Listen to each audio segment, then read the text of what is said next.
The Smoky Mountains rose like ancient sentinels, their mist-shrouded peaks whispering secrets to anyone who dared listen. Emily Harper, 42, stood on the porch of her grandmother's old cabin, now her sanctuary, nestled in the Tennessee foothills. The air carried the sharp tang of pine and the faint gurgle of Willow Creek, a ribbon of silver winding through her 20-acre property. Each morning, she sat here, cradling a chipped ceramic mug of black coffee, her Nikon camera resting on the weathered wooden railing. The lens was her window to the world now, a world she'd chosen over the suffocating walls of a corporate law office. Her old life in Knoxville felt like a distant dream. Briefcases, depositions, the endless hum of fluorescent lights. She'd walked away 3 years ago, after the accident that stole Clara, her childhood friend, in a screech of metal and a heartbeat. Emily hadn't been there when Clara's car veered off the mountain road. She'd been in a boardroom, arguing over contracts, while Clara's life slipped away. The guilt was a stone in her chest, heavy and unyielding. Photography became her penance, her way to find meaning in a world that felt fractured. The Smokies, with their untamed beauty, were her canvas. She captured the fleeting deer at dawn, the flicker of a red-tailed hawk's wings, the way sunlight danced on the creek. Each shot was a prayer, a way to honor Clara's love for these mountains, where they'd once hiked as girls, laughing until their sides ached. In early October, as the leaves turned to fire, Emily noticed her, at the clearing's edge, where the forest met the meadow. A female bobcat emerged, her tawny coat blending with the autumn foliage. Emily's breath caught. She'd seen bobcats before, but this one was different, regal, deliberate, her amber eyes scanning the world with quiet authority.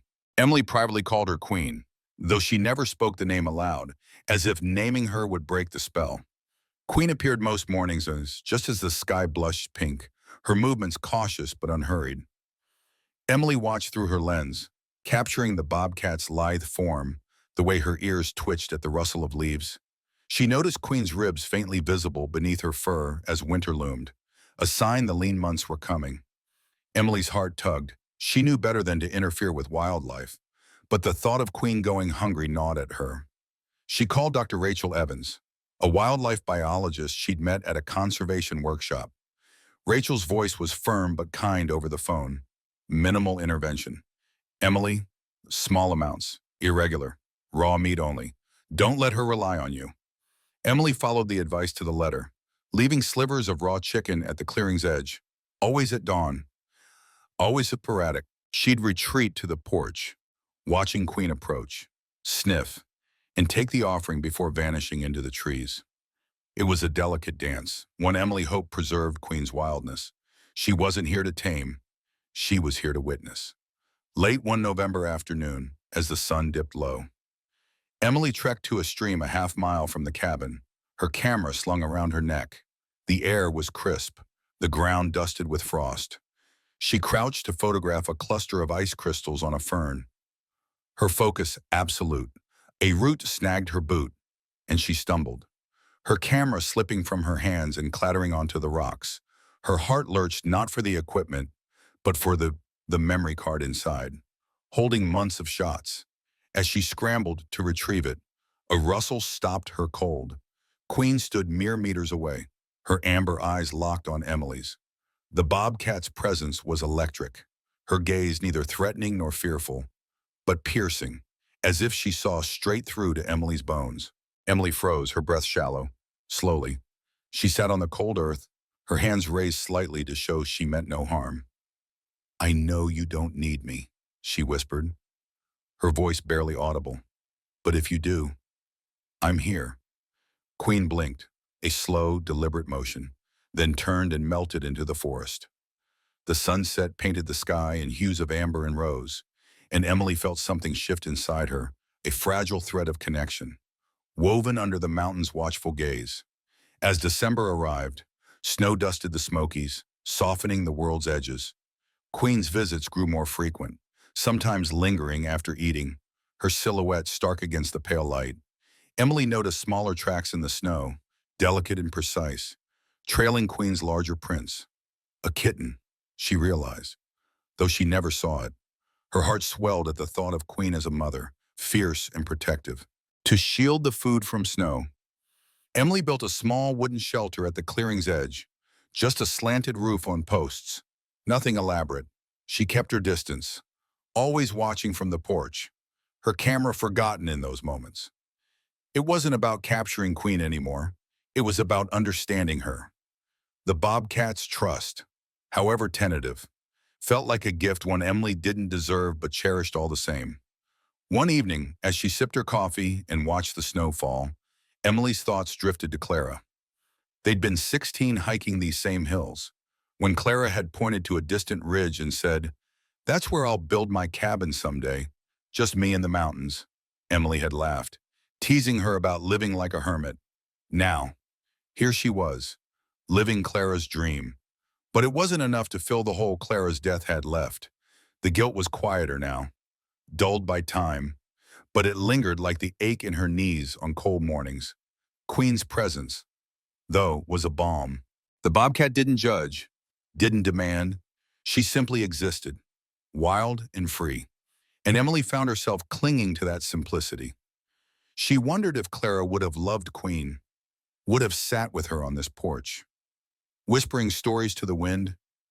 The thought brought a bittersweet smile. As winter tightened its grip, Emily felt the mountains breathing around her, alive with secrets. Queen's tracks in the snow were a map of survival, a reminder that life persisted even in the harshest seasons. Emily didn't know it yet, but the mountains were preparing her for something greater, a test of her heart, a chance to rewrite the story of loss that had defined her for so long. For now, she watched Queen vanish into the dusk, her coffee growing cold, and felt the stirrings of a purpose she couldn't yet name. The Smokies held their silence, but Emily was listening. The Smoky Mountains tightened their grip as December bled into January, the air sharp with the promise of deeper cold. Emily Harper stood on her porch, her breath forming clouds that mingled with the mist curling off Willow Creek. The cabin's wood stove crackled inside, a faint warmth seeping through the open door. But Emily stayed outside, her eyes fixed on the clearing where Queen's tracks cut through the fresh snow. The Bobcat had become her anchor, a rhythm in the chaos of winter. Each dawn, Emily left slivers of raw chicken in the small wooden shelter she'd built, her gloved hands careful not to linger, her steps retreating to the porch to watch. Queen's visits were steady now, her tawny form a flash of life against the monochrome landscape. The smaller tracks, those delicate prints Emily was sure belonged to a kitten, followed Queen's like a shadow, though the kitten itself remained a ghost, glimpsed only in her imagination. Emily pictured it huddled in the underbrush, learning the forest's secrets under its mother's amber gaze. The thought warmed her, even as the guilt over Clara lingered like frost on her heart. Clara, who'd love these mountains, who'd have knelt in the snow to marvel at those tiny tracks. Emily's photography had slowed in the cold, her Nikon resting more often on the porch railing than in her hands. Capturing Queen felt less urgent now. Watching her was enough. The Bobcat's quiet trust, her willingness to eat while Emily sat nearby, was a gift, fragile and unspoken. Emily clung to it, a tether to something beyond her grief. But the mountains were not gentle teachers. A blizzard roared in mid-January, sudden and fierce, dumping over 2 feet of snow in a single night. The world outside Emily's cabin vanished into a white void. The creek silenced, the trees bowing under the weight. Power flickered, then died, leaving her with the wood stove and a battery-powered lantern. She spent the day splitting logs from the lean-to, her arms aching, her mind drifting to Clara's laughter on a long-ago winter hike, their boots crunching through snow as they tossed snowballs. "You're too serious," Clara had teased, her cheeks pink with cold. Live a little. The memory stung, a reminder of the life Emily hadn't saved. When the storm cleared, the silence was deafening. Emily trudged to the clearing, her boots sinking into drifts, expecting to see Queen's tracks. They were there, erratic and deep, but the smaller prints were gone. Her stomach twisted. Had the kitten survived the blizzard? She scanned the forest, the trees stark against the sky, but found no answers. The shelter's roof sagged under snow, the chicken untouched. Emily cleared it with her hands, her fingers numb through her gloves, and left fresh meat, her heart heavy with a new fear. She whispered to the empty clearing, "Come back. Queen, bring your little one." That night, she sat by the stove, the cabin's walls creaking under the wind's assault, and pored over her field guide to bobcats. Kittens often didn't survive their first winter starvation. Cold, predators. The words blurred as she thought of Queen out there, alone, searching for her young. Emily's guilt over Clara surged, sharper now, entwined with this new worry. She hadn't saved Clara, hadn't been there when it mattered. Could she do nothing for Queen's kitten either? Sleep eluded her, the lantern's glow casting shadows that danced like ghosts. The next morning, Emily woke to a sound she couldn't place, a soft, insistent scratching at the porch door. She stumbled out of bed, her heart pounding, and peered through the window. Queen stood there, her amber eyes glinting in the dawn light, her body taut with urgency. At her feet lay a kitten, small and shivering, its hind leg bent at an unnatural angle, blood matting its tawny fur. It was barely breathing, its eyes half closed, a faint whimper escaping its tiny frame. Emily's breath caught, her mind flooding with Clara's face pale, imagined in that crumpled car. Queen's gaze held hers, not with threat, but with a raw, primal plea. "I couldn't save her," Emily whispered, her voice breaking, "but I won't fail you." She moved quickly, grabbing her phone to call Dr. Rachel Evans. The biologist's voice was calm but firm through the static. "Thick gloves, a soft towel. A pet carrier if you have one. Move slow, Emily. She's trusting you, but she's still wild." Emily found an old pet carrier in the cabin storage, a relic from her grandmother's days fostering stray cats. She layered a towel inside, her hands shaking not from cold but from the weight of the moment. Stepping onto the porch, she kept her movements deliberate, her eyes on Queen. The bobcat growled low, her ears twitching, but didn't lunge. Emily knelt, inches from the kitten, and wrapped it gently in the towel, its body limp and cold. Queen paced, her tail flicking, her eyes never leaving her young. Emily eased the kitten into the carrier, whispering, "I've got him. Queen, I've got him." She closed the door, her heart racing as Queen let out a sharp hiss but stayed put. The drive to the Smoky Wildlife Rehabilitation Center was a 3-hour battle through icy roads. The carrier strapped into the passenger seat. Emily talked to the kitten, her voice steady despite her fear. "You're gonna make it, little one." She named him Jasper in her mind, a name she'd once heard Clara suggest for a pet they dreamed of owning together. The mountains loomed through the windshield, their peaks dusted with fresh snow, indifferent to her mission. At the center, veterinarians worked quickly. Jasper, about 5 months old, had a fractured tibia, hypothermia, and malnutrition. "He's a fighter," the lead vet said, her hands gentle as she set the leg. "But he'll need intensive care." Emily nodded, her throat tight. She saw Clara in every sterile surface, every beep of the equipment. She'd failed her friend, but Jasper was here. Now, she wouldn't let him go. Driving back, the empty carrier rattled in the seat, and Emily felt the weight of Queen's trust. She stopped at the clearing, leaving more chicken, and saw Queen's tracks, fresh and circling, as if the bobcat had waited for her return. Back at the cabin, Emily sat on the porch, her coffee untouched, and stared at the forest. The mountains had given her a chance not to erase Clara's loss, but to carry it differently.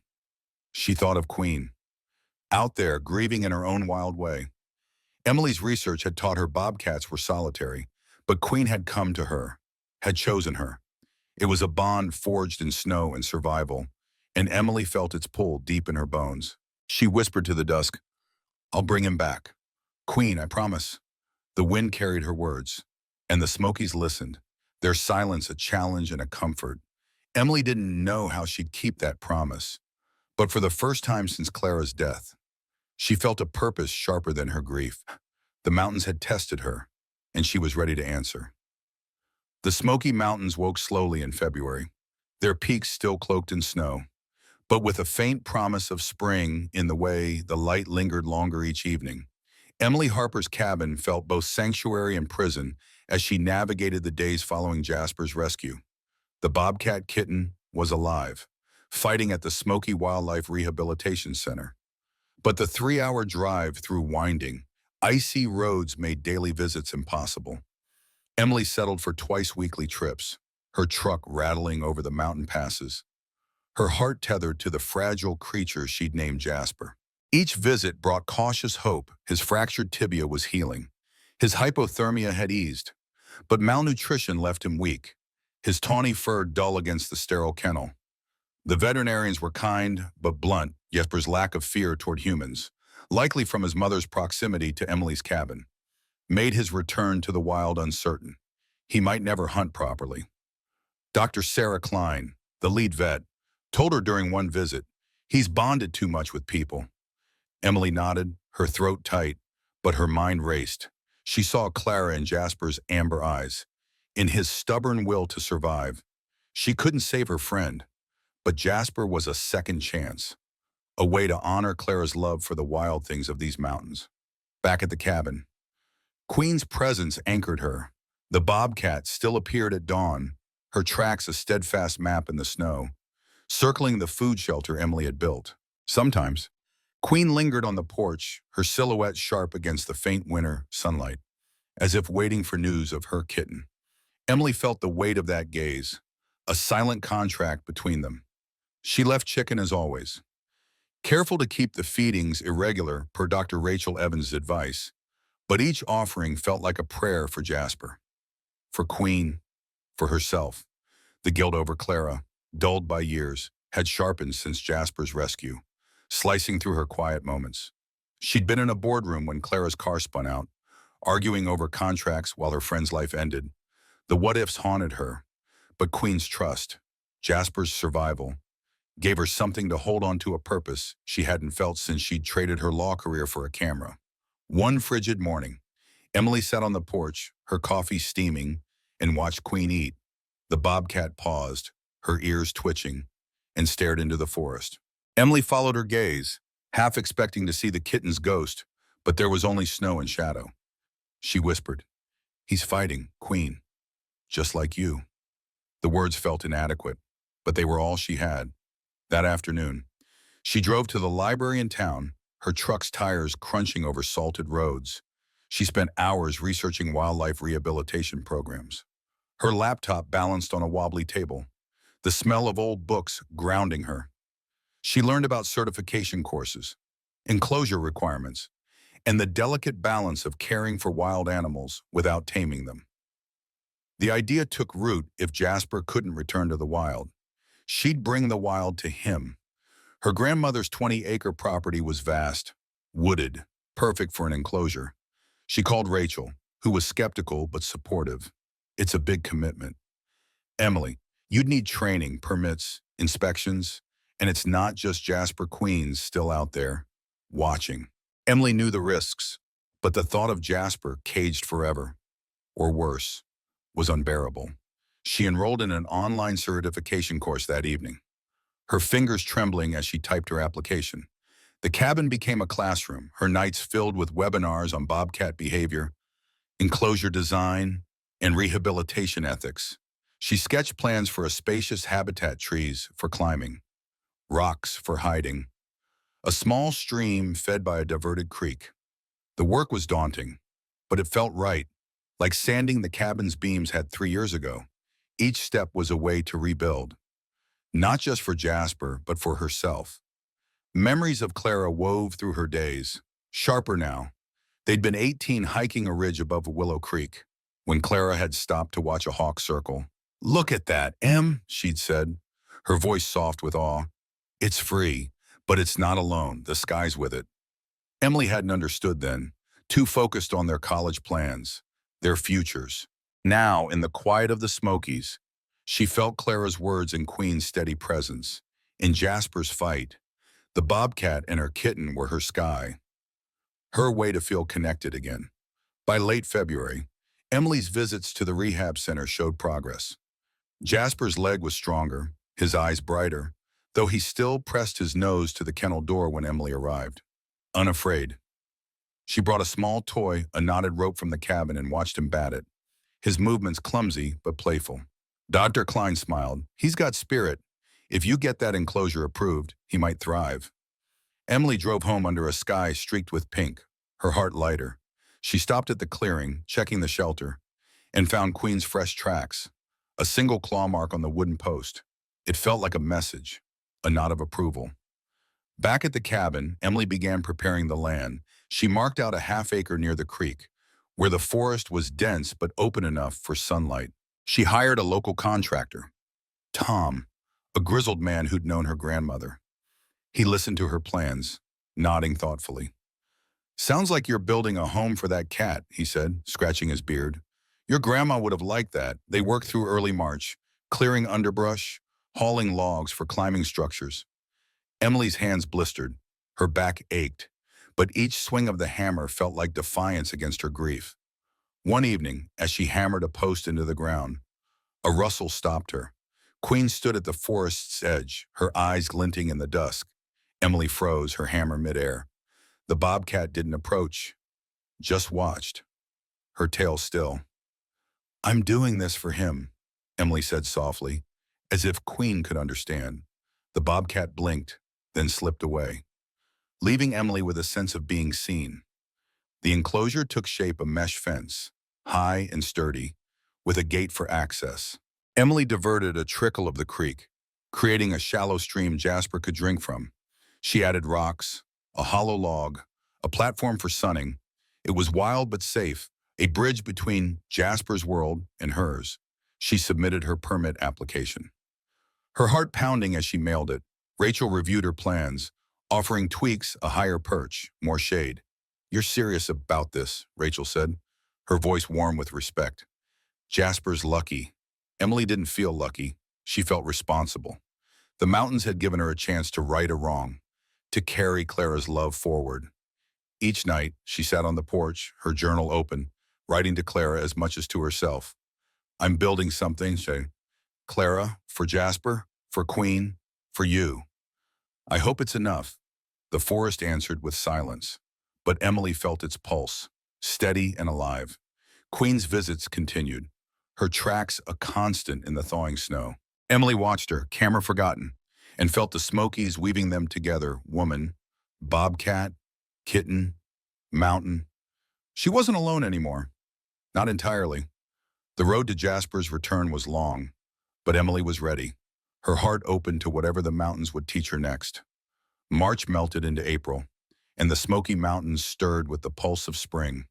The snow retreated, leaving patches of green where wildflowers pushed through the earth, their delicate blooms a quiet defiance against winter's memory. Emily Harper's cabin hummed with purpose, its porch no longer just a vantage point, but a command center for her mission. The enclosure for Jasper, the bobcat kitten she'd saved, was nearly complete, a half-acre sanctuary of mesh and timber, woven into the forest's edge near Willow Creek. Emily's hands, calloused from weeks of hauling logs and digging post holes, bore the marks of her commitment. Her certification course was finished, her permit application conditionally approved after a rigorous inspection by the State Wildlife Agency. The inspector, a wiry woman named Clara, had walked the enclosure with a clipboard, nodding at the stream, the climbing trees, the shaded platform. "You've thought this through," she'd said, her tone grudgingly impressed. "If the kitten's ready, you can bring him home." Emily's heart had leaped, but fear followed close behind. Jasper's survival was a miracle, but his future was uncertain, too tame for the wild, too wild for a cage. She saw Clara in him, in the way he'd fought to live despite the odds, and she clung to that connection as she prepared for his return.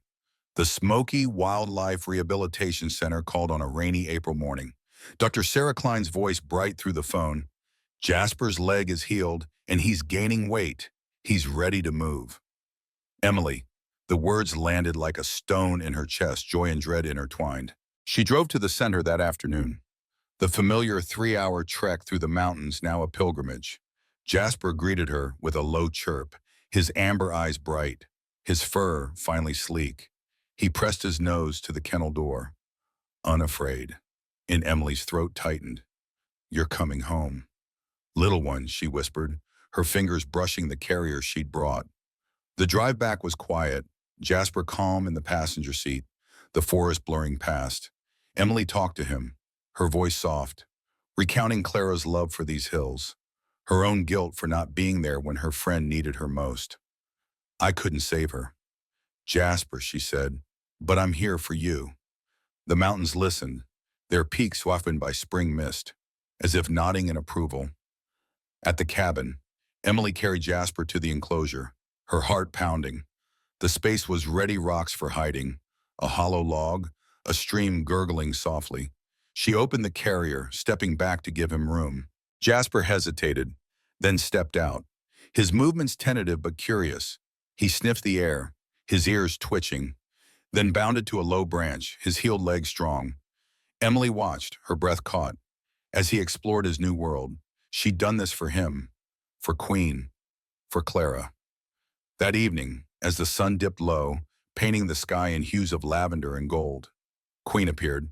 Emily was on the porch, her coffee cold, when the bobcat emerged from the forest, her tawny form silent against the dusk. She approached the enclosure, her eyes locked on Jasper through the mesh. The kitten froze, then chirped, a sound so raw it pierced Emily's heart.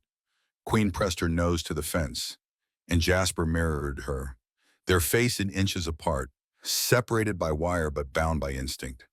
Emily held her breath, afraid to break the moment. Queen stayed for minutes, then turned, vanishing into the trees. Emily exhaled, tears stinging her eyes. It was a reunion, brief but profound, a mother's assurance that her young was safe. The days that followed settled into a rhythm. Emily monitored Jasper, noting his playfulness. His growing strength, he'd chase shadows, pounce on leaves, his movements a dance of wildness tempered by trust. Queen's visits tapered, as bobcats often distanced themselves from maturing offspring. But she never strayed far. Her tracks circled the enclosure, her claw marks on a nearby oak a quiet claim to her territory. Emily felt the shift in their bond. Queen was letting go, but not entirely. It mirrored her own journey with Clara's memory, a slow release of guilt into something softer, like forgiveness. One morning, Emily found a new set of tracks near the enclosure, smaller than Queen's but larger than Jasper's. Her heart raced another bobcat, perhaps a sibling or a rival. She called Rachel, who advised caution. Spring's mating season, Rachel said. Could be a male or another female staking a claim. Watch closely. Emily set up a trail camera, its lens trained on the oak. The footage showed Queen, alone, scratching the tree, her movements deliberate, but the new tracks persisted, and Emily's worry grew. She remembered a story Clara had told years ago about a bobcat her father had seen, chased off by a larger male. The wild's brutal. Clara had said, her voice tinged with awe. But it's honest. Emily clung to that honesty now, trusting Queen's instincts. She reinforced the enclosure's fence, her hands steady, her mind on Jasper's safety. The work grounded her, as did her photography. She'd started shooting again, capturing Jasper's leaps, the way sunlight caught his fur. The images were different now, not just records of the wild, but stories of resilience, of bonds that endured. She began sketching ideas for her book, claw marks on the stone, inspired by Queen's territorial marks and Clara's love for the mountains. Each frame felt like a letter to her friend, a way to say, I'm still here, living for us both. One evening, as Emily checked the trail camera, she saw something that stopped her cold. Queen, standing by a large rock near the enclosure, wasn't alone. A tiny kitten, barely a month old, wobbled beside her, its fur fluffed against the spring chill. Queen nosed it gently, then scratched the rock, leaving deep claw marks.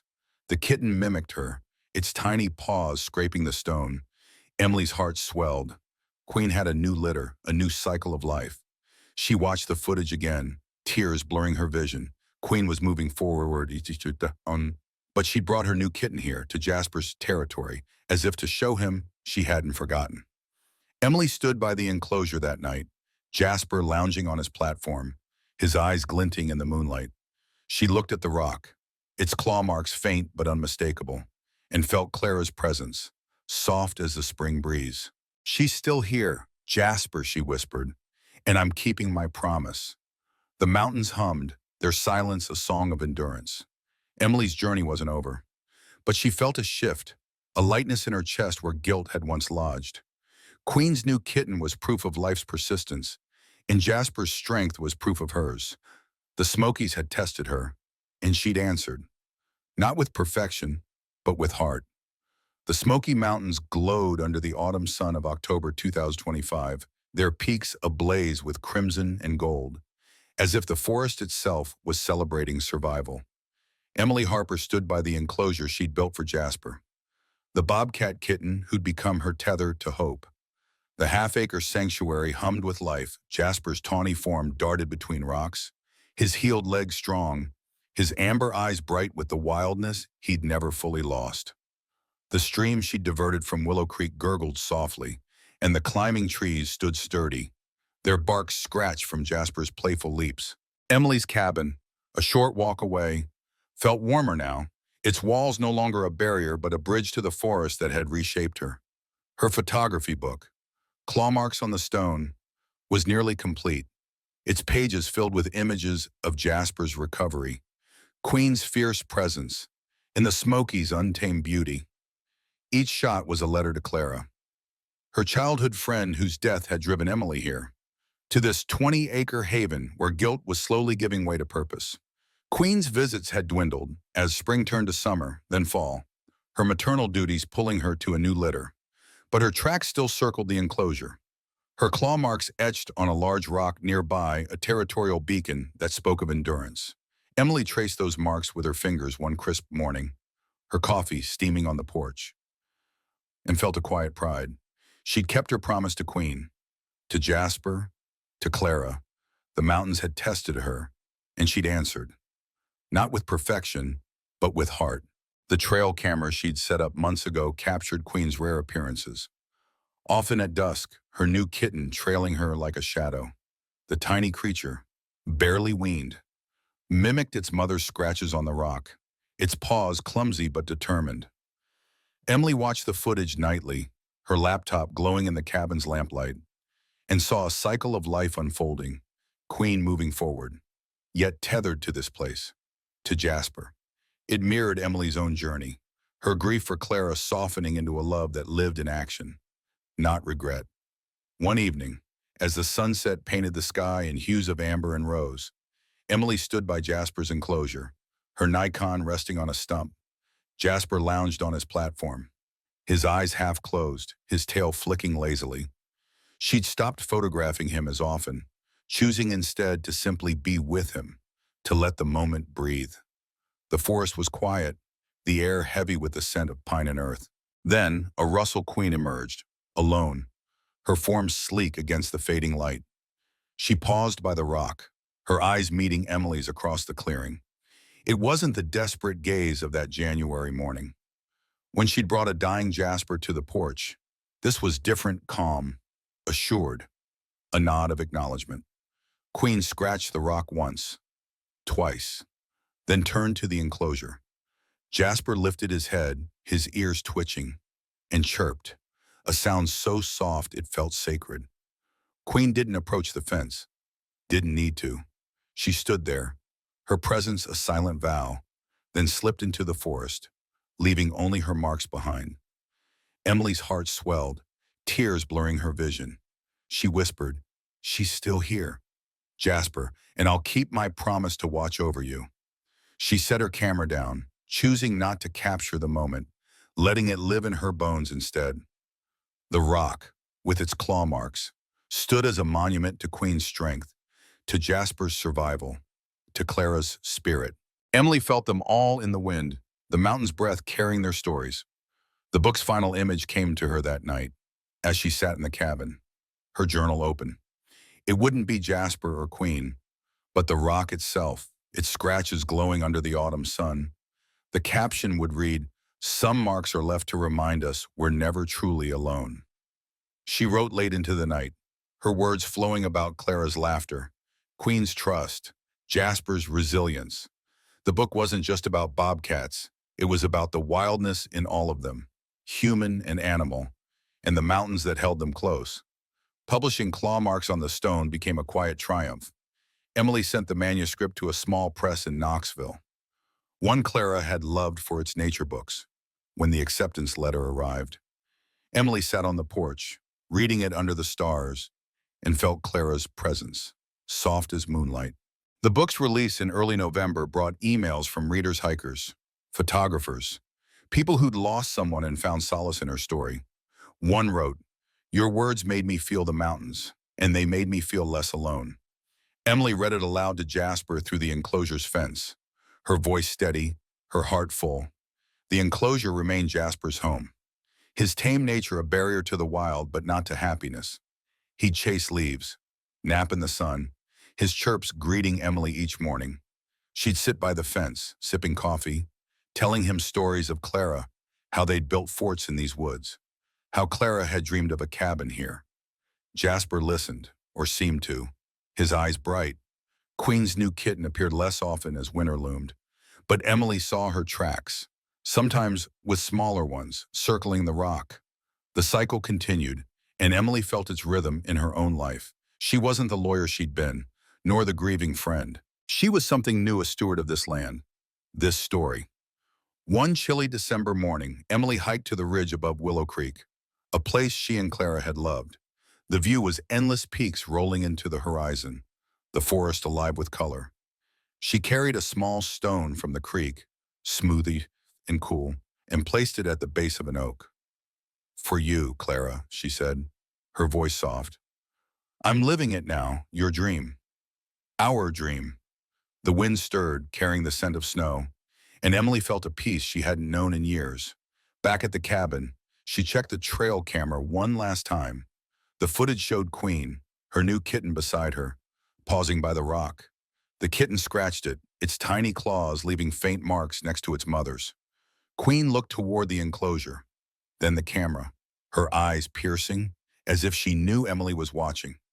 Then they were gone, swallowed by the forest. Emily stood by Jasper's enclosure, the sunset glowing through the trees, the rock's claw marks catching the light. Jasper lifted his head, his gaze fixed on the forest, as if sensing his mother. Emily smiled, her heart light. The Smokies had given her a family, wild and fleeting, and she'd given them a home. She'd failed Clara once, but not Jasper, not Queen. The mountains had taught her to carry loss, not as a weight, but as a story etched in stone.